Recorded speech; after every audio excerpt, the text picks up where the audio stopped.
So yeah, this Let's is do it. how our agentic flow works. So we've got a lot of inputs into this machine.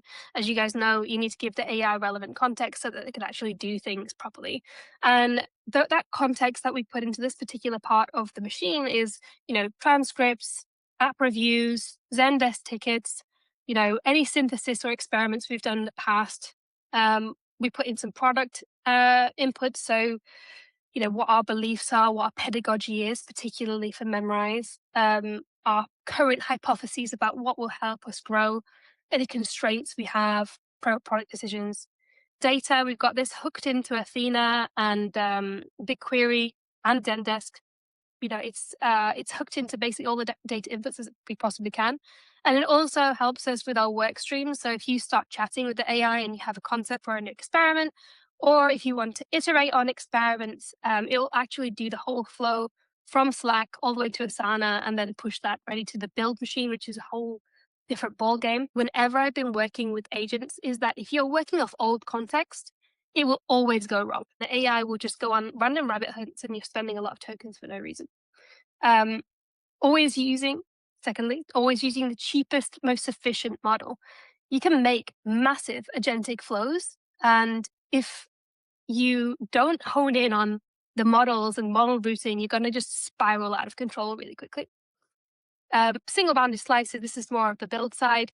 And multi-agent disagreement is a feature. So when you're talking about experiments or talking about different things that you want to try within the product, having an adversarial AI, not one that's going to be like, your shit on a sick idea is great. Like one that's actually going to be like, no, I don't agree with you, or several AIs from several different models or companies. It's built in and baked in as a feature. Um, Objective beats vibes. Whatever data says is better than just kind of guessing and finger in the air. I think it's this way. And these are kind of more technical things, but basically every failure is going to teach this growth machine. It's going to be feedback to it so that everything that we get wrong will go back into this growth machine so that when we make another experiment, we can improve it and make it better. So essentially, it's got an orchestration layer which runs on different loops. So this is basically what we're going to be demoing today. So you can do the self-synthesis or manual synthesis.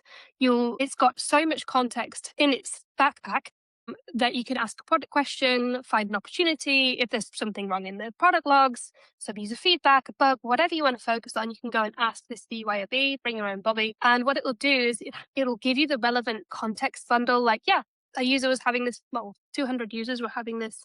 Okay, you guys disappeared and that scared me. So yeah, it'll give you the context bundle. Like, okay, millions of users are having this problem on Android. So we're going to give you all the context around user interviews that we've done with Android people, what their problem is, any error logs, anything that we have in Zendesk. And we're going to try and riff this and make an experiment to kind of get the framing of what we actually need to build ready and relevant and ready to go. Then it challenges you. So it'll be like, okay, if you want to make X idea, pros and cons, these are things I think, this is good, this is bad. And then it'll attach evidence. You can then go into an experiment shaping loop where basically you just pressure test this with human. Does this sound right? Does it not sound right? We have growth experts that have been training their whole lives for this. They can pretty much sniff when it's not going right or it's just making stuff up or hallucinating. And then prototyping loop. So it can make everything like designed for you, and then a build ticket loop, and then we have the human gate. So that's essentially the whole flow in a nutshell. So yeah, I'll show you. How do I just quickly share everything on my screen?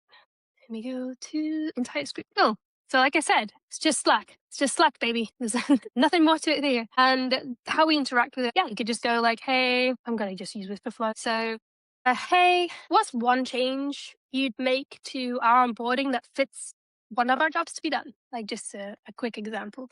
So everybody has a growth system like this, what the future would look like. Yeah. I would like to think that kind of feature would be more relevant to people because every insight, every change to whatever you make to your app, every ad that goes live is coming from a breadcrumb string from clustered user interviews through the jobs to be done methodology, trying to identify what those pain points, push pull factors are, and then serving that up to address whatever is going on in your life at that moment, the job that it needs to serve.